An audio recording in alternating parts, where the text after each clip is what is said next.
మొత్తం నువ్వే యూట్యూబ్కి చూసుకోవాల్సింది మొత్తం నువ్వే చూసుకుంటావు. అంటే కంటెంట్ కానీ ఎడిటింగ్, అప్లోడింగ్ అవన్నీ మొత్తం నువ్వే. సో అంటే నీకు ఈ థాట్ ఎట్లా వస్తుంది అంటే సుబ్బలక్ష్మి క్యారెక్టర్ కానీ, అత్తమ్మ క్యారెక్టర్ కానీ, అమ్మ క్యారెక్టర్ కానీ, అంటే అమ్మ అంటే నిజంగా రియల్ లైఫ్లో అమ్మ కాబట్టి సో అది న్యాచురల్గా వచ్చేస్తుంది. అంటే సుబ్బలక్ష్మి క్యారెక్టర్ అంటే నువ్వు అమ్మకి చెప్పాలి, అంటే అమ్మ అట్లా చెయ్యాలి. సో అంటే అమ్మ ఎట్లా ఒప్పుకుంది అసలు సుబ్బలక్ష్మి క్యారెక్టర్కి? యాక్చువల్లీ ఫస్ట్ అమ్మ కూతుర్లుగానే చేసాం స్టార్టింగ్, వెరీ స్టార్టింగ్. తర్వాత అమ్మ కూతుర్లవి కొంచెం వ్యూస్ తక్కువనే వస్తున్నాయి, అంత రీచ్ వెళ్ళట్లేదు. లేదు ఇలా కాదు వేరే ఇంకేమైనా చేయాలి అనుకునే టైంలో మమ్మీ ఆలోచిస్తూ ఉండింది అనమాట, ఏం చేస్తే బెటర్ ఉంటుంది అని. సో ఆ టైంలో ఎవరు విలేజ్ అనే కాన్సెప్ట్ మీద చేయలేదు, అందరు అమ్మ కూతురు లవర్స్గా లేకపోతే ఒక అన్న చెల్లెలు ఇలా చేస్తున్నారే కానీ విలేజ్ అనేది లేకుండే.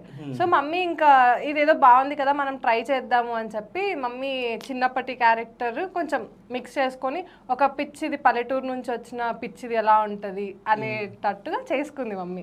సో అట్లా నేను just editing concept mummy just ఒక 1 లైన్ చెప్తుంది, దాన్ని నేను స్క్రీన్ ప్లే డైలాగ్స్ అని నేను చూసుకుంటా. ఓకే.